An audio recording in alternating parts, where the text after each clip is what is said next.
우리 시간이 되었으므로 우리 자리에서 일어나셔서 삼일째 우리 하나님을 향한 이 예배 가운데 묵도함으로 나아가도록 하겠습니다. 기도하겠습니다.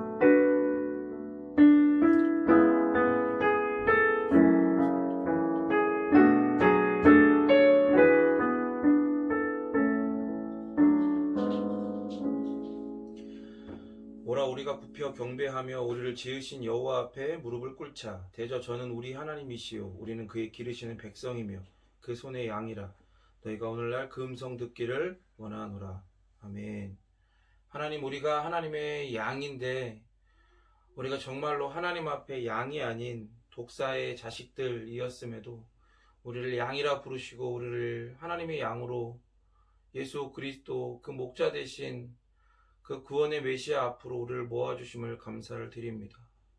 우리가 오히려 그 목자의 음성을 듣기를 간절히 사모하고 원해함에도 그러지 못하는 우리를 불러 모아주사 우리의 귀를 열어주시고 우리의 마음을 여사 우리에게 목자의 음성을 들려주시니 감사합니다. 하나님 앞에 드려지는 이 예배가 우리를 목자를 불러주신 정말 우리 목자에게로 우리를 불러주신 하나님 아버지의 그 사랑을 깨닫고 목자 되신 예수 그리스도 앞에 엎드려 우리 이 모든 것들을 깨닫게 하시는 성령 하나님의 도우심을 따라 온전히 예배하는 그러한 시간이 되어지고 그러한 우리가 되어지도록 주님 역사하옵소서.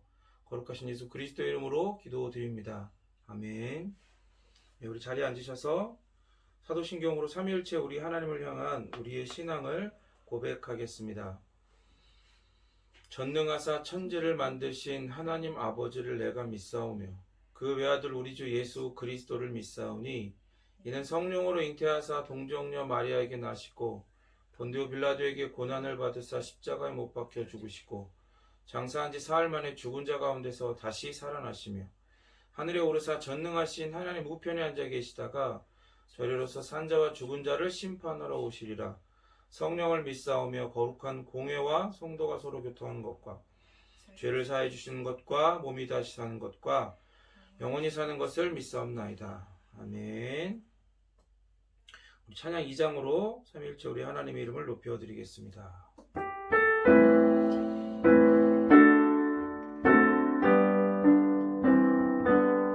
찬양 성부 성자 성령 성삼위일체께 영원 무궁하기까지 영광을 돌리세 영광을 돌리세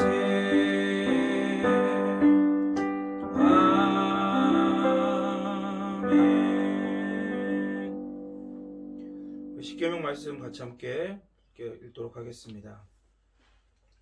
제1은 너는 나 외에는 다른 신들을 내게 두지 말라. 제2는 너를 위하여 새긴 우상을 만들지 말라. 제3은 너는 내 하나님 여호와의 이름을 망령되게 부르지 말라. 제4는 안식일을 기억하여 거룩하게 지키라. 제5는 내 부모를 공경하라. 제6은 살인하지 말라. 제7은 간음하지 말라. 제8은 도둑질하지 말라. 제9는 내 이웃에 대하여 거짓 증거하지 말라. 제10은 내 이웃의 집을 탐내지 말라. 아멘. 우리 이 말씀 앞에 우리의 삶을 비추며 우리가 다시금 회개의 자리 그리고 사죄의 확신과 기쁨을 회복시켜 주시는 그 자리 가운데로 예배의 자리 가운데로 나아가도록 하겠습니다. 기도하겠습니다.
언약의 말씀을 가지고 우리에게 가르쳐 주신 대로 참되고 영원하신 삼일체 우리 하나님만을 하나님으로 온전히 섬기고 사랑해야 함에도 여전히 우리의 삶의 어떤 영역에서는 하나님이 아닌 다른 그 어떤 것을 우상으로 섬기고 그 자리를 떠나기커녕 오히려 그 자리 가운데 그 진흙탕 같은 곳에서 뒹굴며 먹고 마시기를 사모하고 있는 우리의 모습들을 이 말씀을 통해 발견케 하시니 감사합니다.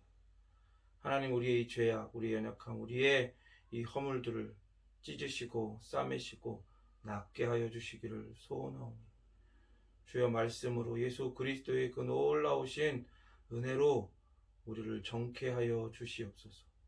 그 약속을 따라 우리를 정죄하지 아니하시고 우리의 죄악을, 우리의 죄를 흰 눈보다 그 양털보다 희고 정하게 하셨음을 믿기에 우리가 그 예수 그리스도의 은혜와 공로만을 의지하고 의뢰하고 의탁하고 의존하며 이 시간 하나님의 예배 자리 가운데 나아갑니다.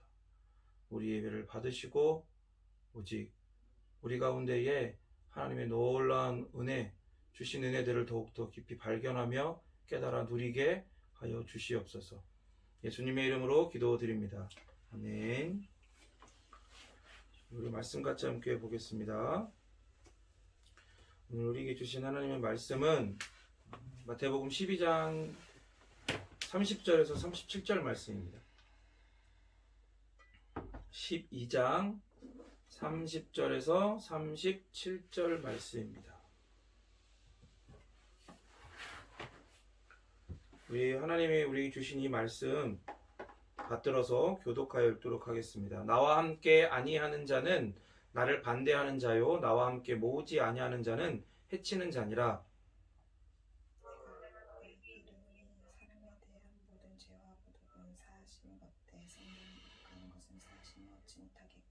또 누구든지 말로 인자를 거역하면 사하심을 얻되 누구든지 말로 성령을 거역하면 이 세상과 오는 세상에서도 사하심을 얻지 못하리라.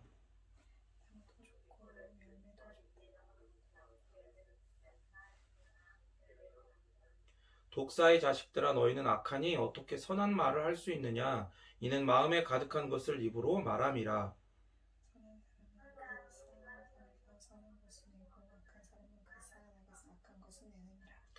내가 너희에게 이르노니 사람이 무슨 무익한 말을 하든지 심판날에 이에 대하여 신문을 받으리니 내 말로 의롭다함을 받고 내 말로 정죄함을 받으리라.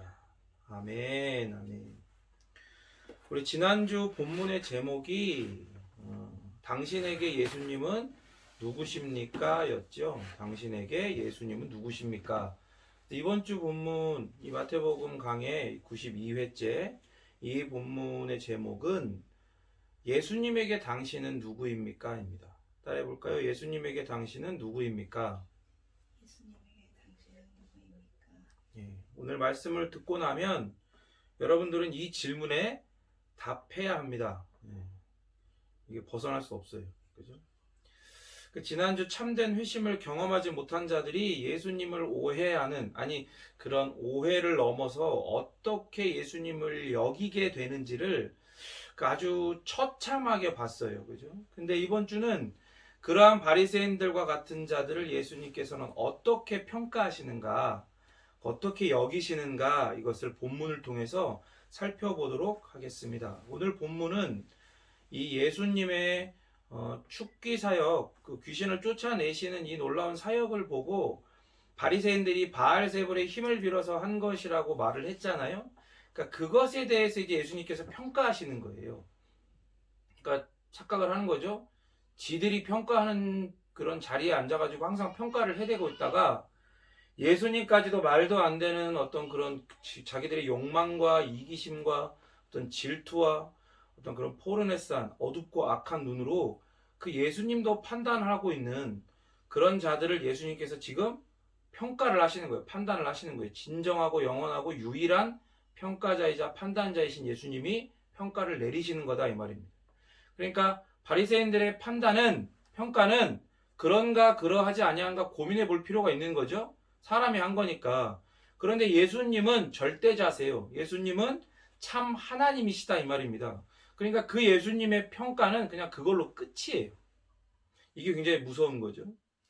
그래서 전에도 말씀하신 것처럼 하늘나라, 하나님 나라를 보여주시는 그 예수님의 사역을 인정하거나 혹 인정하지 않는 것에 대해서는 반드시 그에 따른 결과가 온다고 했어요. 특히 예수님은 이사야서에서 약속된 여호와의 종, 회복의 종으로서 사역을 하시는 거기 때문에 예수님의 이러한 사역을 거부하는 자들은 그 하나님 나라의 회복, 하나님의 회복에서 제외가 되는, 제껴지는 결과를 맞이하게 된다고 얘기했습니다. 더불어 이러한 종의 사역은 그냥 예수님 혼자 단독으로 하시는 것이 아니라 성령 하나님의 기름 부으심, 즉 성령 하나님의 도우심으로 가능한 거잖아요. 그렇기 때문에 이러한 종의 치유를 이게 사탄의 활동이라고, 귀신들의 왕의 힘을 더 힘입어서 하는 거라고 하는 그런 더러운 모함을 하는 건 결국 성령 하나님까지도 모욕하는 게 되는 거예요.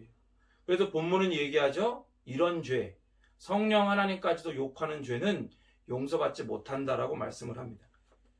본문 읽어볼까요? 12장 30절 시작.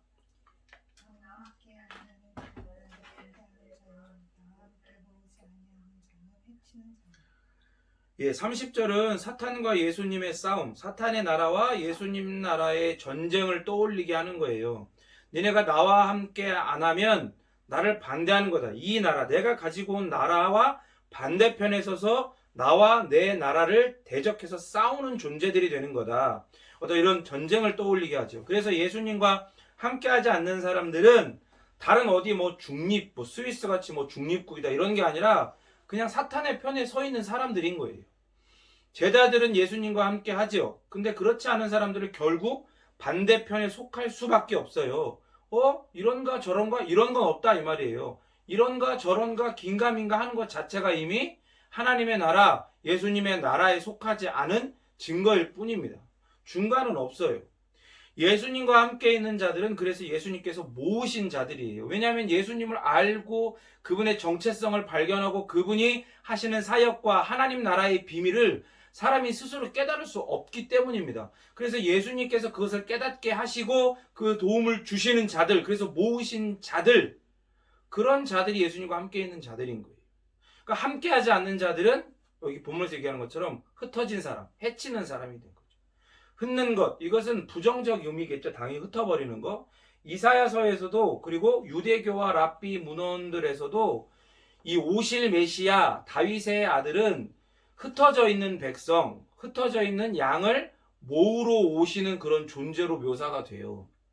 그러니까 이런 사명, 모으는 사명을 가지고 오신 예수님의 이 사역, 모으시는 사역에 함께 참여하지 않는 자들에게는 당연히 예수님이 베푸시는 회복도, 예수님이 베푸시는 구원도 없는 거죠. 그러니까 여호와의 종으로 오신 예수님께서 이스라엘의 흩어진 자들을 모으러 오셨기 때문에 이 예수님에게 모이지 않으면 종을 통한 회복의 기회를 놓치고 용서받는 기회를 잃어버리는 비참한 상태에 처하게 되는 거다 이 말입니다. 그래서 29절과 연결을 해보면 예수님은 모으시기 위해서 뭐까지 하셨냐? 사탄을 무너뜨리기까지 하신 거예요. 29절 읽어볼까요? 시작. 사람이 먼저 강한 자를 결박하지 않고서야 어떻게 그 강한 자의 집에 들어가 그 세간을 강탈하겠느냐. 결박한 후에야 그 집을 강탈하리라. 우리가 지난주 본문이잖아요.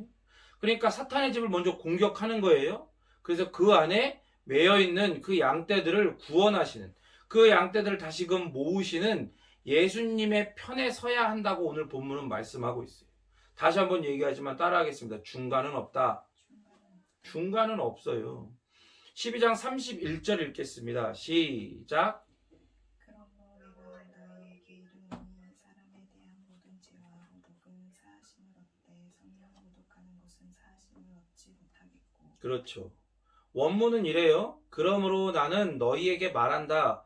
모든 죄와 신성 모독은 용서되지만 성령에 대한 신성 모독은 용서되지 않을 것이다. 그러니까 지난주 본문이랑 이렇게 연결해서 보면 축귀, 귀신을 쫓아내는 이 사역은 하나님께서 성령 하나님을 통해 주시는 하나님 나라의 일인 거예요. 하나님 나라가 이 땅 가운데 임하고 확장되고 팽창되고 있다는 증거로서 제시되는 일이다 이 말입니다. 누구를 통해서? 성령 하나님을 통해서. 그러니까 성령 하나님을 통한 사역을 모독하는 건 결국 하나님 나라의 운동 전체를 반대하는 거고, 그래서 예수님을 통한 용서도 받을 수 없어요. 생각해 보세요. 예수님께서는 이 땅에 오셔서 하나님의 나라를 가지고 오시고 그 하나님 나라를 시작하셨어요.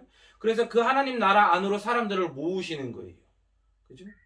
그런데 이 사역 자체를 예수님 혼자 하시는 것이 아니라 성령 하나님의 도우심을, 하나님의 성부 하나님의 계획을 따라 성령 하나님의 도우심을 입어 이 사역을 하신단 말이에요. 그런데 여기에 들어오지 않고 이 나라 밖에서 이 예수님을 보고 이 사역을 하시는 성령님을 보면서 이 사역 자체를 부정하는 거는 결국 뭐예요? 이 나라와 싸우겠다는 얘기예요. 그러니까 이 나라 안에서 경험할 수 있는 예수님의 용서, 예수님의 회복, 이런 것들을 도저히 경험할 수가 없는 거죠. 그러니까 용서가 없는데 구원을 어떻게 받아요? 용서 없이는 구원도 없는 거죠. 그러니까 이처럼 하나님의 구원 계획에는 성령 하나님의 역할이 핵심적인 위치를 차지해요. 그런데 그 전면에 나서서 이것을 주인공처럼, 마치 주인공처럼 행하시는 분이 예수님이시니까 이것을 성경 말씀을 읽으면서 이러한 어떤 신학적 배경, 지식들이 있지 않고는, 교리적인 내용들에 대한 이해가 있지 않고는 이거를 명확히 알 수 없는데, 하지만 말씀을, 그러한 지식들을 가지고 살펴보면 정말로 주체적으로 사역하시는 건 예수님뿐만이 아니라 요즘에 그 영화의 표현도 신스틸러라 그러잖아요. 그러니까 주인공은 아닌데 굉장히 크게 비중 있게 영화에서 어떤 그런 장면들을 책임지는 사람들을 신스틸러라 그러잖아요. 마치 그런 것 혹은 그 이상으로 성령 하나님께서 이 구원의 역사 가운데에, 하나님 나라의 역사 가운데에 그 활동을 하신다 이 말이죠. 그러니까 우리가 이런 것들을 볼 때 뭐를 발견할 수가 있냐면, 성부 하나님의 이 구원 계획에는 예수님을 통한 구원 사역과 성령 하나님의 사역이 이 따로따로 분리가 되는 게 아니라는 것을 알 수가 있는 거예요. 그러니까 성부와 성자와 성령 삼위일체 하나님께서는 항상 이 구원의 계획이 이루어지는 이 사역 가운데 하나님 나라의 사역을 하나로서 연합된 삼위일체로서 행하신다 이 말입니다. 비록 우리의 눈에, 우리의 시간에, 우리의 역사에는 예수님께서 우리와 똑같은 사람으로 오셔서 그렇게 활동하고 계시는 것처럼 보이지만 그것이 전부가 아니라 성령 하나님도, 성부 하나님도 이 사역을 함께 하시고 계시다는 거예요. 그러니 생각해 보세요. 의도하지 않았건 의도했건, 아니 사실 본문을 보면 의도한 건데 그 예수님의 사역을 부정하고 모함하는 건 결국 성부와 성자와 성령 삼일체의 하나님을 거절하고 거부하고 모욕하는 것과 똑같다 이 말이에요. 너무 무서운 짓을 하는 거죠. 예수님의 나심도 그러하지만 예수님께서 당신의 사명을 다하시는 것을 그 이해하는 열쇠도, 그러니까 예수님의 사역을 이해하는 열쇠도 결국엔 그 열쇠가 바로 성령 하나님이에요. 그 성령 하나님의 임재, 이런 성령 하나님의 임재와 도우심을 부정하는 것이 바로 바리새인들의 발언인 거예요. 성자 예수님의 희생과 사역을 부정하는 게 또 역시 바리새인들의 발언인 거예요. 그리고 성부 하나님의 구원의 거룩한 계획을 부정하게 되어버리는 게 바로 바리새인들의 발언이다 이 말입니다. 바리새인들은 지금 삼위일체 하나님과 그 사역을 부정하는 것을 넘어서 모독하고 있는 거예요. 그러니까 바리새인들이 말하는 것은 그러한 예수님, 그러한 성령님, 그러한 하나님은 결국 자기 백성을 구원할 수 없는 존재라고 말해버리게 되는 결과가 되는 거다 이 말입니다. 그러니까 하나님의 이름을 존중하며 경외해서 이름 한번 쓸 때마다 붓을 빨고 목욕을 하면 뭐예요?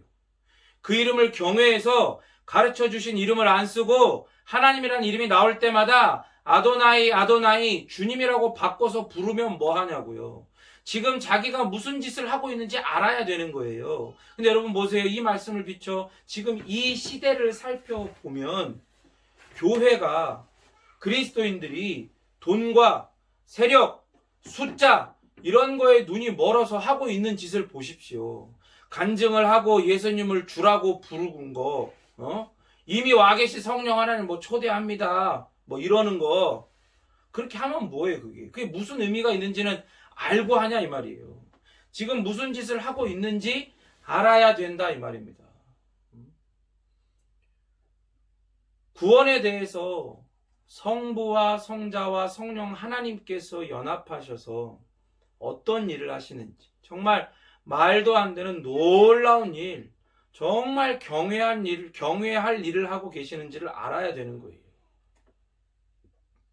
그래야 이렇게 바리새인적인 신성 모독을 하는 그러한 발언, 그러한 일들을 하지 않게 되는 겁니다.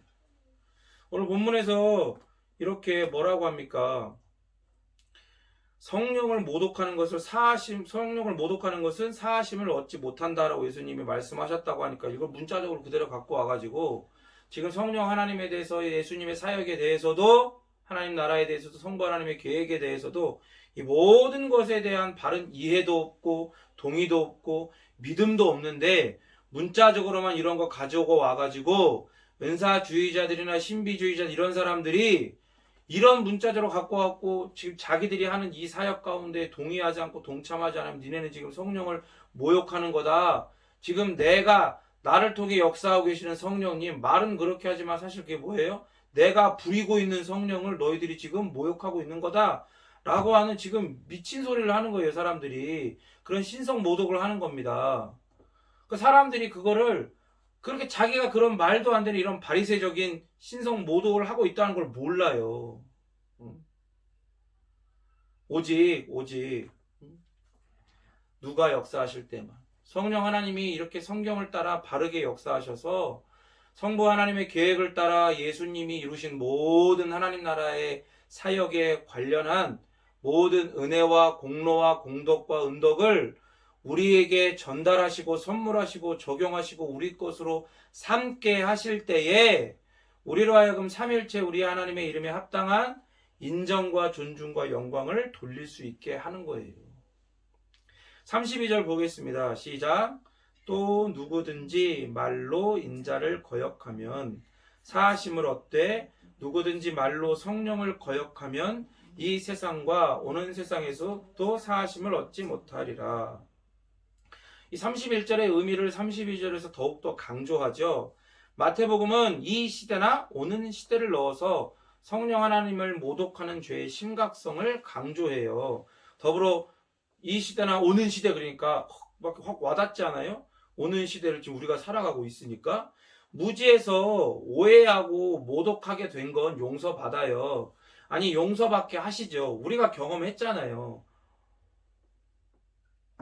잘 몰라서 혹은 잘못 배워서 그렇게 하나님을 오해하고 하나님을 자기도 모르게 모독하게 된 것은 용서받는다 이 말이에요. 결국 용서받게 하신다 이 말이에요. 그러나 여러분들, 바리새인들은 중요한 게 뭐냐면 무지해서가 아닌 거예요. 이게 의도적으로 의식적으로 성령 하나님의 사역을 반대하고 방해한 거예요. 지금 의도적으로 의식적으로 인자를, 그 예수님을 거부하는 죄는 회개와 용서의 기회를 얻을 수 있어요. 잘 모르고 한 거니까. 아니, 얻게 하시죠.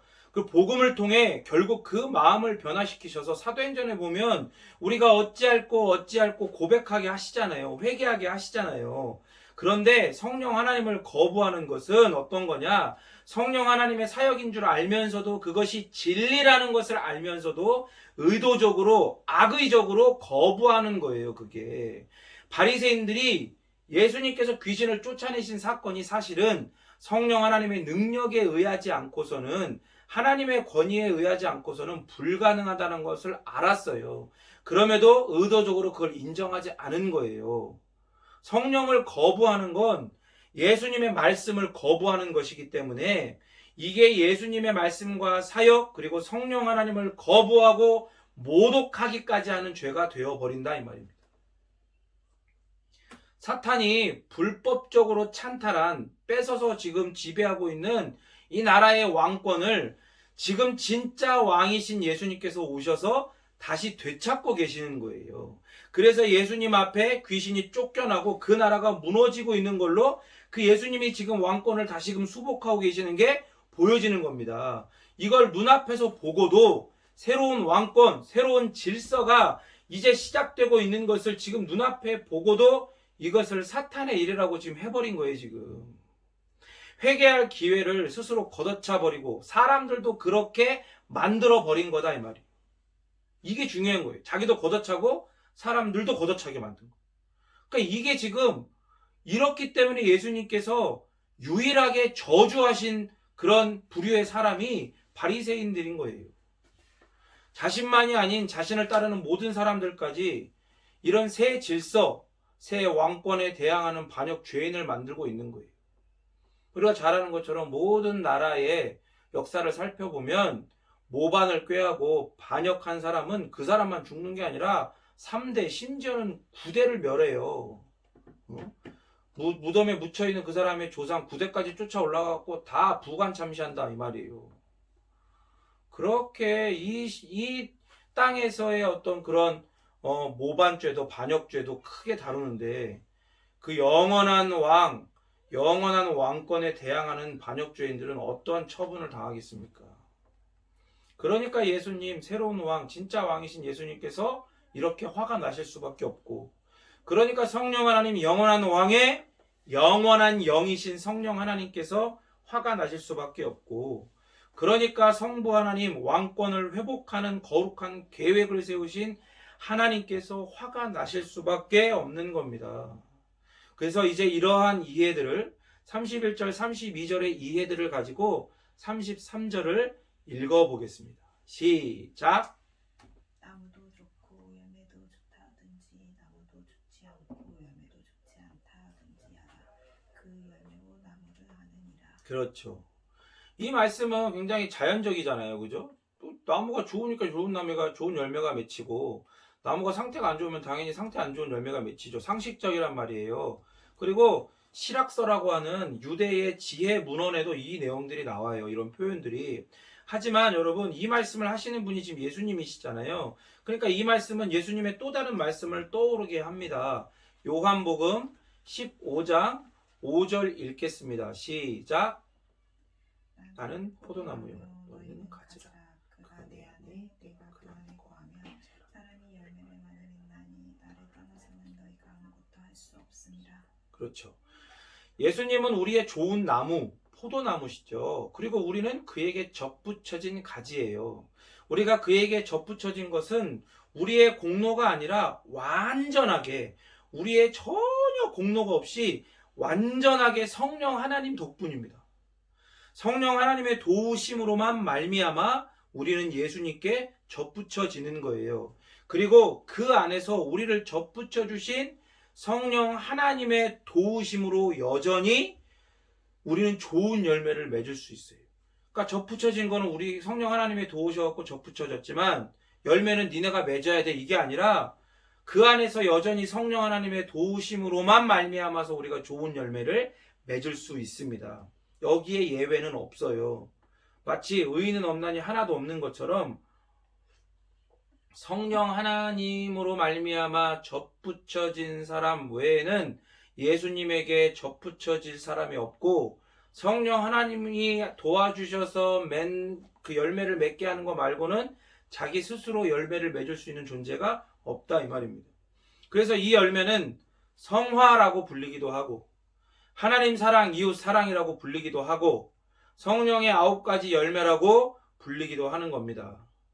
예수님은 말씀하시죠. 메시아이신 예수님께서 좋은 나무라면 그 열매도 당연히 좋을 수밖에 없고, 그러면 그 좋은 열매를 맺게 하시는 성령 하나님도 좋을 수밖에 없다라고 말씀을 하시는 거예요. 그런데 이것에 반해서 바리새인들의 부정적인 반응은 뭘 보여줍니까? 바리새인들이 나쁜 나무라는 걸 보여주는 거예요. 그들의 열매가 나쁜 열매라는 걸 보여주는 겁니다. 이 1세기 당시에 마태가 이 복음서를 기록할 당시에 유대인들은 바리새인들이 가장 좋은 나무라고 생각했을 거예요. 바리새인들의 종교적인 행위는 인간적으로 보면 사실 감히 누가 흉내낼 수 없는 수준이거든요.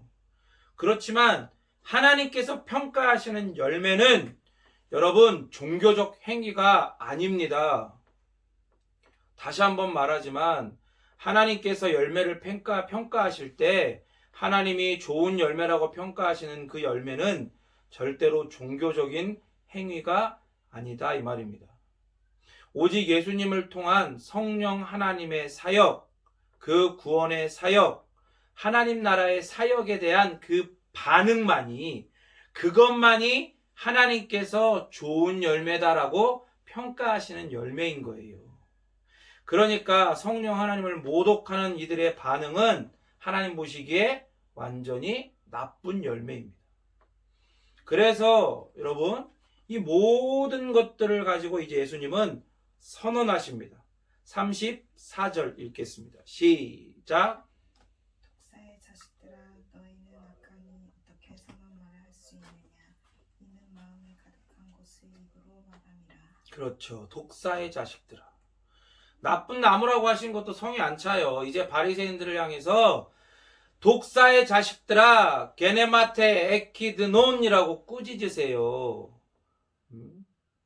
이게 에키드논이 독사란 뜻이거든요. 독이 있는 뱀이란 뜻이에요. 그냥 뱀도 아니고 독이 있는 뱀. 이 표현은 이미 요한이 독사의 자식들이라고 비판할 때 사용했던 표현이에요, 전에. 그렇게 세례 요한이 회개의 세례를 거기 그 요단강가에서 베풀 때 그에게 세례 받기 위해서 바리새인들도 나왔잖아요. 그럴 때 바리새인과 서기관들을 향해서 세례 요한이 독사의 자식들아, 누가 너희들 보고 임박한 이 심판을 피하라고 하더냐, 그러면서 이렇게 선언을 하잖아요. 꾸짖잖아요. 그러니까 이런 걸 볼 때 하나님의 백성을 괴롭히는 이방 족속들이나 율법의 밖에 있는 이방인들에게 익히 했던 표현이지 않나 싶어요. 독사의 자식들이라는 표현은. 왜냐하면 선민의식을 가진 이런 이스라엘 백성들이 그러한 존재들에게 이러한 표현을 당연히 할 수밖에 없겠죠. 그러면 이 표현, 독사의 자손들이라는 표현을 가장 많이 썼던 자들은 누구였을까요? 당연히 그렇게 판단자의 위치에 올라있던, 사람들한테 박수받고 인정받던 바리새인들이었을 거예요. 이제 오히려 어떻게 되는 겁니까? 그런 판단자의 위치에서 독사의 자식들이라고 막 이렇게 그런 이방인들이나 율법을 지키지 않는 자들을 향해서 막 이렇게 저주를 쏟아내던 그들이 예수님에게 자신들이 지옥에 던져질 운명인 독사의 자손으로 선언되고 규정되며 정의되는 겁니다.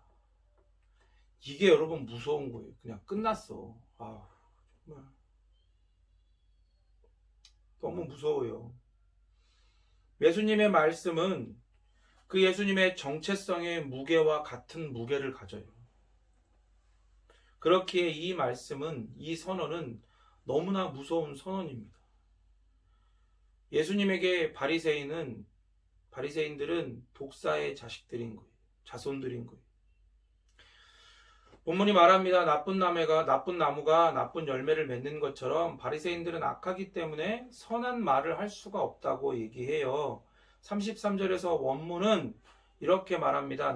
나무가 나쁘고 그것의 열매도 나쁘다고 하라라고 되어 있어요. 여기에서 나쁜 사프론은 34절에 와서는 이 윤리적인 의미를 담고 있는 악한 포네로스로 바뀌어요. 여러분, 제가 정정할 게 있습니다. 제가 그 악하다고 전에도 봤던 것처럼 그 눈이 약하면 뭐 빼로 그거 본문 할 때 악하다 할 때 포르네스라고 그랬잖아요. 포르네스가 아니라 포네로스예요. 제가 그동안 계속 이걸 착각해갖고 잘못 봐서 포르네스라고 했는데 포네로스가 맞아요. 포네로스로 바뀌어요. 33절에서 나무가 나쁘고 그것의 열매도 나쁘다라고 할 때 그 표현이 나쁘다가 사프론이라고 그랬는데 이 34절에 와서는 그것을 뛰어넘어가지고 윤리적으로도 나쁘다, 그래서 악하다, 포네로스로 바뀝니다. 그러니까 바리새인들은 나쁜 사프론한 나무처럼 이제는 윤리적으로나 신앙적으로도 악한 거예요. 포네로스한 거예요. 그러니까 사람들의 눈과 기준에 이 바리새인들이 칭찬받아 마땅할 정도로 감히 범접해 볼 수 없을 정도로 신앙적이고 윤리적이라고 할지라도 하나님께서는 그들의 행위, 신앙적 행위, 종교적 행위가 아니라 선과 악을 바르게 판단하시는 유일한 주체이신 하나님의 눈에 이들은 악해요. 왜? 눈에 보이는 행위 아니라 그들 속에 그 행위가 어디서부터 나왔는지 그 근원을 꿰뚫어 보실 때에 그 하나님의 선하고 꿰뚫어 보시는 눈에는 그들의 의도와 그 모든 그 본성이나 모든 것들이 근원이 포네로스하기 때문에. 그래서 34절의 후반절을 직역을 하면 이렇게 됩니다. 입이 마음에서 넘쳐나는 것을 말한다 라고 해요. 여러분, 마음은 인격의 중심이죠. 마음, 곧 사람의 중심에 가득 찬 것이 넘쳐가지고 입을 통해서 말로 나오는 거예요. 그러니까 정말 급한 게 뭡니까? 말을 바꾸는 게 아니라 말에는 힘이 있다 뭐 그딴 얘기가 아니라 마음의 중심을 바꾸는 게 중요한 거예요. 마음의 중심을 바꾸는 건 어려워요. 왜? 존재를 바꾸는 거거든요. 그렇기 때문에 이 마음을 바꾸는, 존재를 바꾸는 이 일은 인간 스스로는 가능하지 않은 일입니다. 오직 예수님의 사역이 성령 하나님의 능력에 의한 거라는 걸 인정하는 자만, 그들의 마음을 새롭게 하시는 성령 하나님의 능력에 의해서 예수님의 놀라운 이러한 은혜를 경험하게 되는 거예요. 존재가 바뀌고 마음이 바뀌는 은혜를 경험한다 이 말이에요. 독사의 자식들아 라는 예수님의 표현을 보면 철저하게 이분법적인 사고가 보여요. 흑 아니면 백이고 하는 그런 이분법적인 사고가 보이죠. 그런데 세상을 살다 보면 이런 이분법적인 사고는 항상 오류를 발생시키죠. 이것도 아니고 저것도 아니고 좀 애매한 것도 있고 또 흑과 백이 아닌 회색도 있고 뭐도 있고 그런 경우가 많잖아요. 하지만 중요한 건 우리의 태생에 대한, 우리의 정체성에 대한 성경의 정의, 하나님의 정의는 정확히 독사의, 마귀의 자식들이거나 하나님의 자식이거나 둘 중 하나밖에 없습니다. 다시 한번 말하지만 여기에 중간 예외는 없어요. 독사의 자식은 악합니다. 콩 심은 데 콩 나고 팥 심은 데 팥 나죠. 우리는 33절의 말씀에 비추어서 우리가 과연 어떤 나무의 가지였었는지를 여러분 생각해 봐야 돼요. 우리는 악한 나무의 가지였어요. 여기에 예외는 없습니다. 오직 악한 열매만 맺을 수밖에 없는 가지였었다 이 말이에요. 그런데 그 열매가 농부이신 하나님의 눈과 기준에는 너무나도 악하고 더럽고 썩어 있는 열매라 결국 그 가지는 찍혀서 나무와 함께 베어내어서 꺾이고 밟히고 불에 던져질 수밖에 없는 운명의 가지였어요.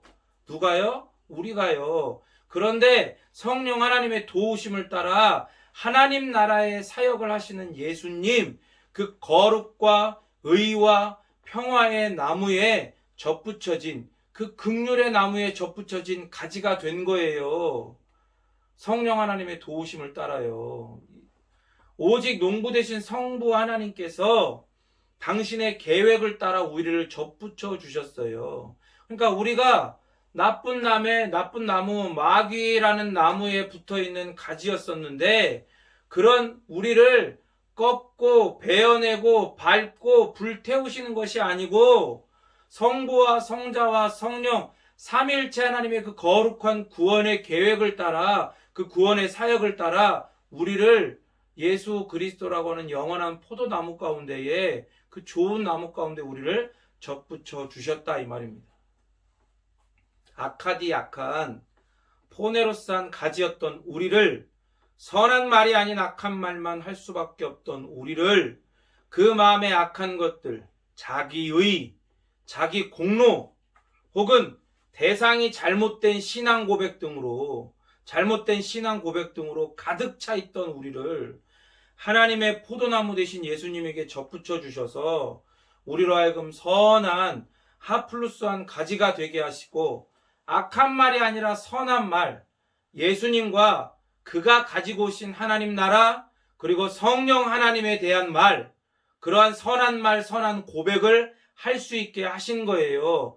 그리고 그 마음에 선한 것들, 예수님의 의, 예수님의 공로, 성부와 성자와 성령 삼위일체 우리 하나님에 대한 참된 지식이 그 마음 안에 가득가득하도록 만들어 주신 거예요. 그래서 결국에 우리의 입으로 뭐가 넘쳐 나와요? 우리 마음에 가득하게 된 그런 신앙 고백으로 이게 나오게 되는 거다 이 말입니다. 우리로 하여금 선한 말, 참된 신앙 고백을 하게 하셨다 이 말이에요. 35절 읽겠습니다. 시작. 선한 사람은 그 쌓은 선에서 선한 것을 내고 악한 사람은 그 쌓은 악에서 악한 것을 내느니라. 이걸 직역해 보면 선한 사람은 선한 보고에서 보물 창고에서 선한 것들을 내고 악한 사람은 악한 보고에서 악한 것들을 내느니라.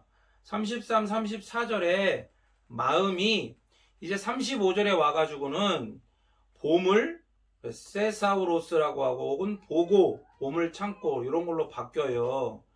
보물이건 보고이건 가장 소중하기 때문에 깊숙한 곳에 숨겨두는 걸 말하죠. 사람의 마음에는 보물이 있어요. 그리고 사람의 마음은 보물에 있어요. 사람이 그 보물에 자기의 마음의 가치를 둔다 이 말이에요. 그리고 그 사람의 마음에는 그러한 보물이 있는 거예요. 그런데 전에는 그리스도 밖에 있을 때는 어떤 보물을 쌓았나가 중요했다면 이제는 그리스도 안에 있는 이제는 이 귀한 보물을 누가 쌓았느냐가 중요해요.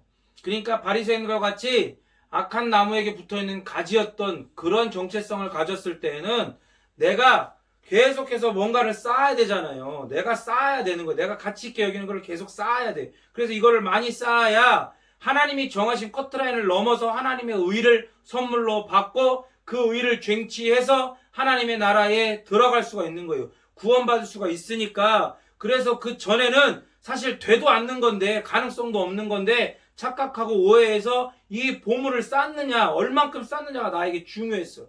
그런데 이제 그리스도 안에 있게 됐을 때는 그리스도 밖에 아닌 그리스도 안으로 들어왔을 때에는 이제는 이 귀한 보물을 얼마만큼 쌓았느냐가 아니라 내가 쌓을 수 없는 이 귀한 보물을 내 대신 누가 쌓았느냐, 누가 이걸 쌓았느냐, 이 놀라운 일을 했느냐, 이게 중요하게 된 거예요. 믿음으로 예수님께서 우리 안에 쌓으신, 우리 대신 쌓으신 것을 내 것으로 인정하고 소유하면서 그것을 점점 더 확인하고 발견해가면서 누려야 된다 이 말입니다. 사람의 마음은 보물에 있죠. 그리고 사람의 마음에는 보물이 있어요. 이제 우리의 마음은 예수님에게 있습니다. 그리고 우리의 마음에는 예수님이라는 보물이 계세요. 악한 자는 성부 하나님을 모르고 예수님을 모르고 성령 하나님을 몰라요. 그러니까 그 사람은 그 선하시고 거룩한 계획을 모르는 자가 돼요. 그리고 그 크신 사랑과 희생을 모르는 사람이 되어버립니다. 그리고 영원한 순종을 모르고 하나님 사랑, 이웃 사랑을 하신 순종, 그 능동적으로 사시면서 하신 순종과 수동적으로 십자가에 우리를 대신해서 피 흘려 죽으신 순종을 모르는 자가 되어 그리고 이 모든 것을 우리에게 전달하시고 적용하시고 운행하신다는 것. 우리를 그렇게 메레 헤페트 마치 창세기 1장 2절에서처럼 성부 하나님이 계획하시고 성자 예수님이 다 순종하시고 성취하시고 만들어내신 것을 결국 성령 하나님께서 품으사 메레 헤페트 운행하시사 그것이 정말로 하나님께서 보시기에 심히 좋았다라고 말하실 수 있을 정도로 하나님의 계획대로 아름답게 드러나도록 운행하신다는 걸. 그러니까 성령 하나님께서 이 성부와 성자께서 행하신 모든 것을 우리에게 전달하시고 적용하셔가지고 그걸로 그치는 것이 아니라 우리와 함께 하사 여전히 우리를 메레 헤페트 운행하셔가지고 품으셔서 우리로 하여금 그러한 복을 전달받은 자답게 따라하겠습니다. 자답게 그런 자답게 아름다운 삶을 하나님 보시기에 심히 좋다라고 인정해 주실 그러한 삶을 살 수 있는 존재로 우리를 운행해 가시는 거예요. 만들어 가시는 거예요. 그런데 이런 걸 모르는 자가 되어버린다 이 말입니다. 누가요? 악한 자가. 36절 읽겠습니다. 36절 시작. 내가 너희와 너희 사랑의 무슨 일까 심판을 대하시는 받으라. 직역하면 이렇게 돼요. 나는 너희에게 말한다. 사람들은 내뱉는 모든 무익한 말에 대해 계산해야 할 것이다. 바리새인들에게 말씀하시잖아요. 그런데 이제 뭐라 그래요? 동시에 이제 바리새인들한테 보고 배운 그런 또 다른 악한 자들, 이 사람들, 독사의 자식들이 된 자들 전체, 독사의 자식들로 태어나서 독사의 자식들처럼 배운 자, 이렇게 발음이 안 되네. 독사의 자식들로 태어나서 독사의 자식들처럼 배운 자들의 전체에게 이 말씀을 하시는 거예요. 여기서 성경에서 무익하다라고 한 건 아르고스, 나태하고 고용되지 않은 이란 뜻인데, 이게 문맥적으로 해석을 해보면 쓸데없고 아무런 유익이 되지 않는 걸 아르고스라고 해요. 무익하다. 그러니까 바리새인들이 공적으로는 사람들 앞에 지혜롭고 그 율법을 지켜 행하기에 부지런한 사람일지라도 예수님의 눈에는 쓸데없고 무익한 말을 하는 사람들인 거예요. 아까 얘기했죠. 야, 우리가 이만큼 쌓아야 돼. 더 열심히 쌓아야 돼. 얼마나 쌓아야 되는지 니냐 아냐? 이런 쓸데없는 말을 하는 거예요. 중요해진 건 뭐예요? 예수님이 이 땅에 오시고 난 다음에 중요한 건 뭡니까? 누가 이것을 쌓았느냐가 중요하다고 그랬잖아요. 그런데 그것을 누가 쌓았느냐가 중요해졌는데도 여전히 바리새인들은 뭐라 그러는 거예요? 얼만큼 우리가 쌓는 게 중요하다라고 이야기하니까, 그러니까 예수님은 무익한 말을 하는 사람들이다라고 얘기하는 거예요. 악한 사람들인 거예요. 이런 말을 하는 자들은 결국 그것에 대한 대가를 치를 때가 오는 거예요. 심판의 날이. 개인적으로나 종말론적으로 심판당함으로 계산할 날이 온다 이 말입니다. 개역개정은 심판날에 대해서 신문을 받는다라고 번역했죠. 신문의 사전적인 정의는 자세히 따져서 묻다예요. 그럼 여러분 생각해 보십시오. 그날에 개인적으로나 종말론적으로 전 우주적으로 심판의 때가 닥쳐와가지고 그날에 하나님께서 신문 자세히 따져서 물으실 때에 그 하나님 앞에 이 신문을 피할 수 있는 존재가 있겠냐고요. 바리새인들, 대제사장 아무도 없어. 37절 읽겠습니다. 37절 시작. 내 말로 의롭다함을 받고 내 말로 존재함을 받으리라. 의롭다함을 받는다. 의롭다함을 받는 말. 이게 본문에서 계속 언급되는 선한 말이에요, 결국. 정죄함을 받는 건 그러면 악한 말이겠죠. 그러면 뭐가 선한 말이어서 하나님 앞에 의롭다라고 받겠나? 윤리적으로나 정서적으로 예쁘고 착하게 말하는 게 선한 말이에요? 부끄럽지만 저는 인격이 못 돼가지고 아직 그 출발선이 나는 저 밑이었어. 그렇기 때문에 성화되어져 가고 있는 과정임에도 불구하고 나는 여전히 입이 거칠 때가 있어요. 그러니까 와이프가 여보 목사가 그렇게 말을 거치게 하면 어떡해요? 라고 이렇게 책망할 때가 있거든요. 그러면 그렇게 그 정서적으로나 윤리적으로 예쁘고 착하게 말하는 게 여러분 반가워요. 여러분 사랑합니다. 이렇게 말하는 게 선한 말인가? 아니면 성경의 내용을 쉽고 짧게 말하는 게 선한 말인가? 고민을 많이 해봤어요. 그런데 아니에요. 하나님께서, 지금 예수님께서 여러분 의에 대해서, 하나님의 의 있잖아요. 의, righteousness, 의에 대해서 말씀하실 때는 궁서체입니다. 진짜 성경 들여다보고 궁서체인지 찾아볼 필요 없어요. 진지하시다 이 말. 하나님 예수님은 의에 대해 진지하신 편이에요. 아니 완전 진지하세요. 여러분 생각해봐요. 지금 예수님이 뭐 때문에 이런 모욕과 비방을 들으면서 그 육신이 피곤으로 쩔어도 막 계속해서 그런 하나님 나라의 사역에 강행군을 하시는지 알아야 돼요. 여러분 생각해봐요. 하루에 예수님에게 달려오는 사람들이 얼마나 많나. 그거 고침받겠다, 배고픈 거 좀 먹어 좀 달라, 낫게 해달라, 살려달라, 쫓아내달라, 별별 사람들이 다 와갖고 수도 없는 사람들을 만지고 고치고 그것만 하시는 게 아니라, 여러분 저는 주위에 이렇게 이 한 번의 설교를 하더라도 이게 모든 걸 다 쏟아내고 그 이후에는 너무너무 힘들고 피곤하거든요. 육신적으로 뿐만이 아니라 정서적으로나 뭔가 굉장히 소진되는 사역이에요. 굉장히 힘들어요. 그러나 하나님의 말씀을 내가 화자가 아닌 동시에 청자로서 같이 들으면 회복이 되죠. 어쨌든 한 번 말씀을 하는 것도 굉장히 힘들단 말이에요. 근데 예수님은 그렇게 수많은 사람들을 만나시고 그들을 고치시고 회복시키는 국률의 종으로서의 사역을 하실 뿐만이 아니라 그렇게 하나님 나라의 말씀을 우리 성도들은 잘 듣고 이해를 함에도 불구하고 힘든데 예수님은 지금 결국에 다 등 돌리고 예수님이 십자가에 못 박을 사람들을 향하여 하나님의 나라는 이런 것이다 라고 계속해서 말씀하시는 거예요. 바리새인들은 눈을 요렇게 하고 쳐다보고 있는데도 계속해서 말씀하시는 거예요.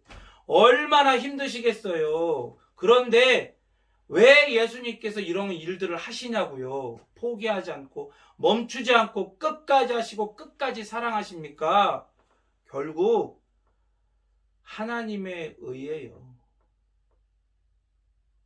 이것을 획득하시기 위해서, 하나님으로부터 이 하나님의 의를 받으시기 위해서 이다지도 힘들고 어려운 삶을 사시고 그 말도 안 되는 한 걸음 한 걸음 한 걸음을 내딛으시는 겁니다. 그러니 하나님으로부터 의롭다함을 받을 만한 말을 일개 사람 따위가, 독사의 자식들이 이런 말을 할 수 있겠냐고요. 아까 얘기했던 것처럼 말은 그 마음에 가득한 것에서부터 흘러나온다고 했잖아요. 마음은 그 사람의 삶이 녹아진 진액과 같아요. 마음은 그 사람의 삶이 녹아진 진액과 같다고요. 그러니까 하나님 앞에 의롭다 인정받을 만한 삶과 마음과 말이 그냥 죄인이기만 하고 하나님 앞에 그렇게 독사의 자식들인 마귀의 소유인 사람들에게서 나올 수가 있겠냐고요. 오직 이러한 삶과 마음과 말, 하나님 앞에 의롭다라고 인정받을 수 있는 삶과 마음과 말은 오직 한 분 예수님에게서만 발견되는 겁니다.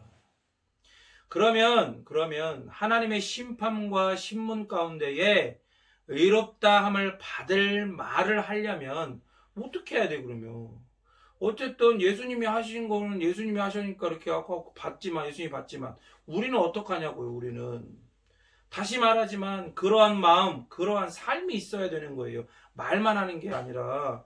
하지만 우리는 말뿐 아니라 그러한 마음도 삶도 없어요. 있을 수가 없잖아요. 아까 말했던 것처럼 어떤 보물인가가 중요한 게 아니라, 얼마만큼을 쌓느냐가 중요한 게 아니라 누가 이 보물을 쌓았는가, 누가 이 보물을 쌓았는가, 이게 중요하다라고 얘기했잖아요. 하나님의 의를 우리가 만들거나 획득할 수 없으니까, 그러한 삶과 마음과 말이 우리에게 없으니까 우리에게 중요한 것은 우리를 대신해서 누가 우리 안에 이 보물, 하나님의 의가 되는 삶과 마음을 쌓는가가 중요한 겁니다.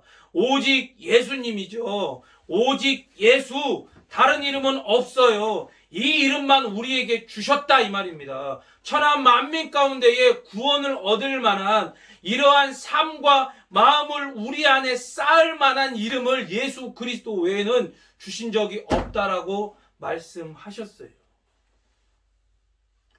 그러니까 이 이름에 대한 바른 고백, 다른 말로 하는 신앙 고백이 그 삶과 마음으로부터 가득 차가지고, 삶과 마음이 가득 차서 거기서부터 넘쳐나고 뿜어져 나오는 그 말로서의 신앙 고백이 의롭다함을 받는 말이 되는 거예요.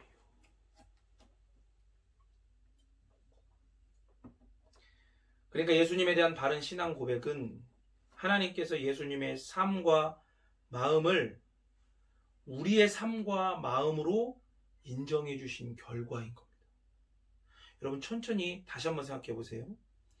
예수님에 대한 바른 신앙 고백은 하나님께서 예수님의 삶과 마음을 우리의 삶과 마음으로 인정해 주신 결과인 거예요.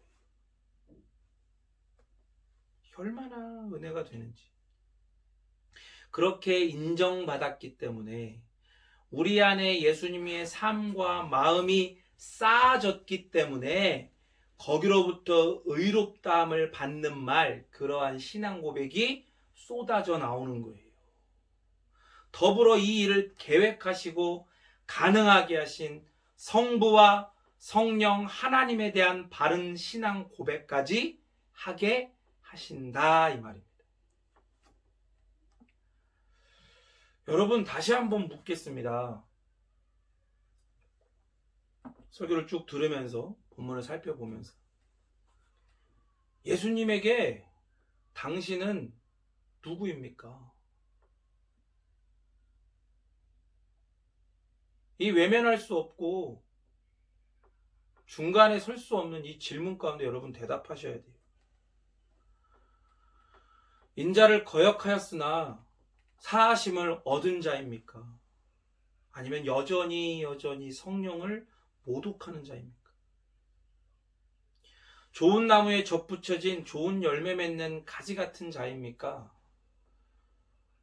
아니면 여전히 접붙여진 적 없는 나쁜 나무에 여전히 붙어서 나쁜 열매만 가득 맺는 나쁜 가지 같은 자입니까? 단도직입적으로 묻겠습니다. 하나님의 자식입니까? 아니면 독사의 자식입니까? 더 선명하게 묻겠습니다. 당신은 오늘 본문에서 말하는 선한 사람입니까? 아니면 악한 사람입니까? 마지막으로 묻겠습니다. 의롭다함을 받는 말, 그러한 선한 말을 하는 자입니까? 아니면 정죄함을 받는 악한 말을 하는 자입니까? 마지막으로 선언하지만 여기에 가운데는 없습니다. 우리 말씀을 기억하면서 먼저 찬양하겠습니다. 우리 오늘 배웠던 알고 있는 이 찬양 있죠? 우리들을 위하여. 자꾸 이거를 내 마음의 한 자리로 이렇게 하는데 우리들을 위하여 같이 함께 찬양하시죠.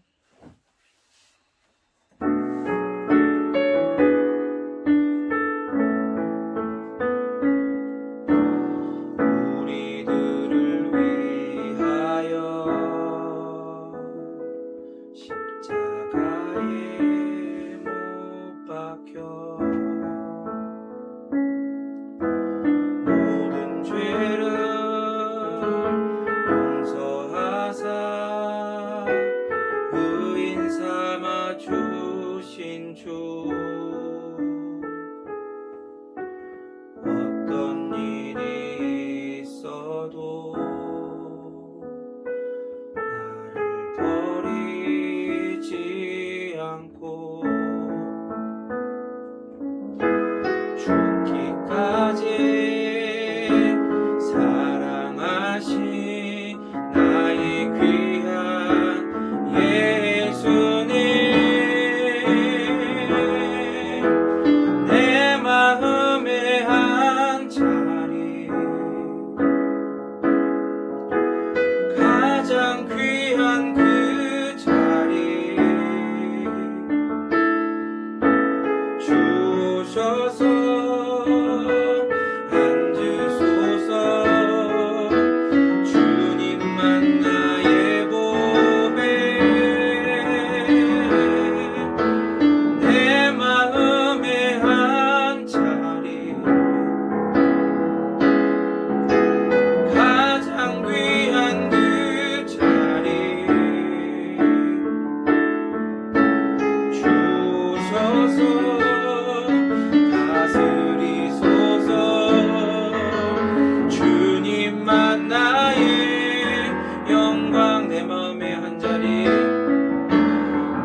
말씀을 생각하면서 같이 함께 기도하기를 원합니다. 잘못된 복음을 제시하는 사형리에서 말하는 것처럼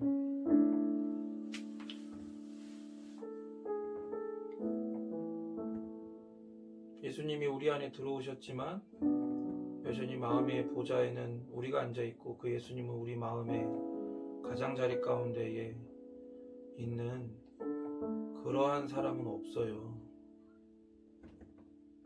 예수님은 우리 계속 살펴보고 있는 마태복음 본문을 통해서 드러난 것처럼 여호와의 종, 긍휼의 종이시면서 참된 하나님이십니다. 심지어 사탄의 나라를 결박하시고 귀신도 내어 쫓으시는 분이세요. 그런 예수님이 왕으로 우리의 마음 가운데 복음을 통해 오셨는데, 성령 하나님의 역사를 통해 오셨는데, 그분이 자신의 왕자에 앉지 않고 우리의 자아에 쫓겨나서 그 마음의 가장자리 가운데 머물고 계시다는 건 말이 안 되죠.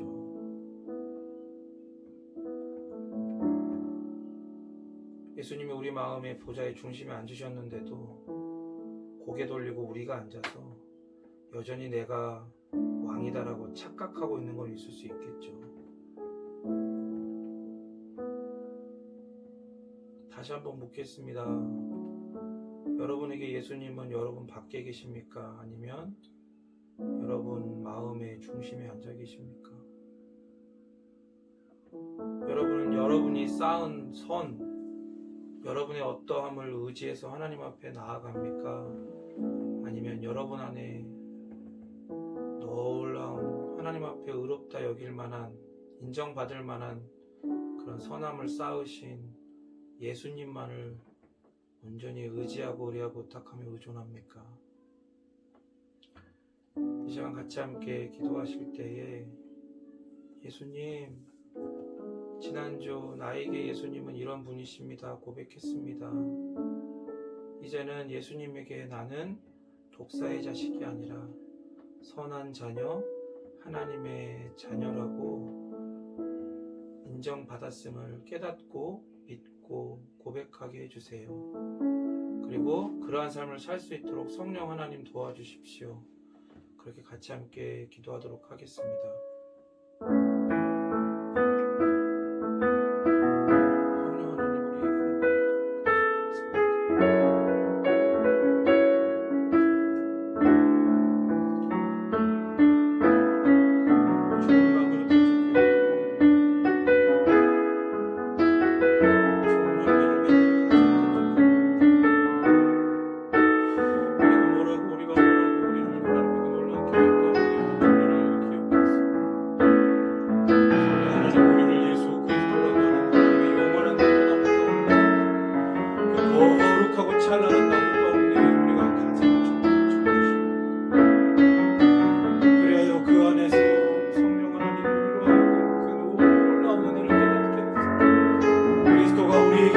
하시는 그 모든 놀라운 선함과 거룩을 누리며 우리를 하는 그 아름다운 열매를 맺게 하십니다. 오 예수님은 우리에게 긍휼의 주이십니다. 예수님은 나에게 긍휼의 주이십니다. 긍휼의 주이신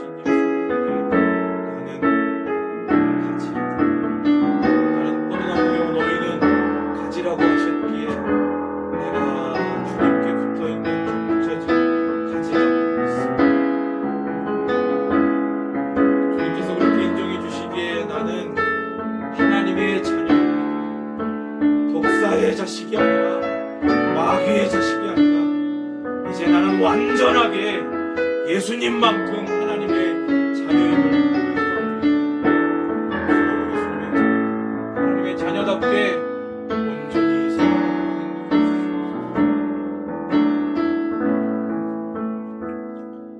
하나님, 우리가 무엇하고 우리의 이름을 기억하사 하나님의 이 거룩한 구원의 계획에 우리를 포함시켜 주시고 그 계획을 따라 예수 그리스도께서 우리를 위해, 나를 위해 이 땅에 나시고 사시고 죽으시고 부활하사 다시 오시겠다 약속하여 주십니까? 그리고 이 모든 것을 성령 하나님께서 우리와 나에게 선물하여 주시고 전달하여 주시고 이것이 마치 우리가 쌓은 것처럼 내 것인 것처럼 우리에게 적용하여 주십니까? 이 은혜를 따라 나는 더 이상 마귀의 자식이 아니고 하나님의 자녀입니다. 우리는 하나님께서 의롭다 여기실 만한 선한 말, 선한 마음, 선한 삶이 있는 그리스도의 그 놀라운 모든 것들을 우리의 것으로 받은 그러한 자임을 고백합니다. 성령 하나님 여전히 도우시는 임재로서 우리 가운데 함께하사 우리로 하여금 더욱더 선명하게 그렇게 하나님의 자녀답게 하나님의 의를 받은 자답게 살아가도록 우리를 다루어 가시고 다스려 주시옵소서. 더불어 드려진 헌상을 위해서 기도합니다. 하나님, 코로나로 인해 어려운 이때에 우리로 하여금 헌상을 드릴 수 있는 마음과 상황들을 주심을 감사합니다. 하나님, 이 물질 때문에 어려워하고 있는 자들을 돌아볼 수 있는 그런 마음을 주시고 그들에게 물질뿐만이 아닌 우리의 마음 가운데에 가득한 예수 그리스도의 삶과 그리스도의 마음과 그리스도에 대한 선한 고백을 그들에게 흘려보낼 수 있는 우리가 되어지도록 인도해 주시옵고, 혹여 물질로 인해 어려움 당하고 있는 지체들이 있습니까? 더욱더 지혜롭게 하시고 성도들 모두가 함께 기도하며 함께 나누며 그 어려움들을 이겨낼 수 있도록 주님 역사하옵소서. 거룩하신 예수 그리스도 이름으로 기도드립니다. 아멘. 네, 우리 자리에서 일어나셔서 축도함으로 예배의 모든 순서를 마치도록 하겠습니다.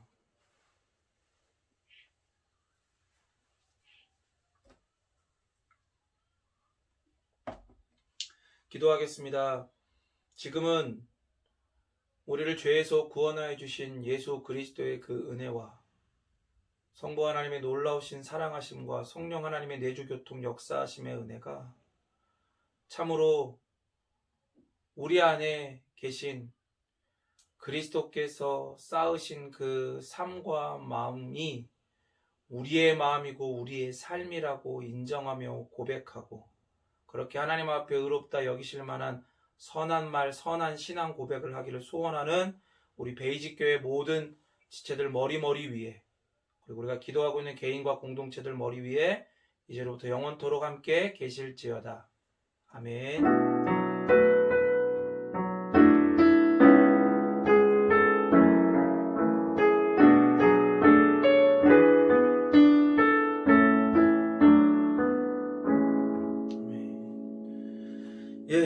예배 순서를 마치겠습니다. 광고하겠습니다.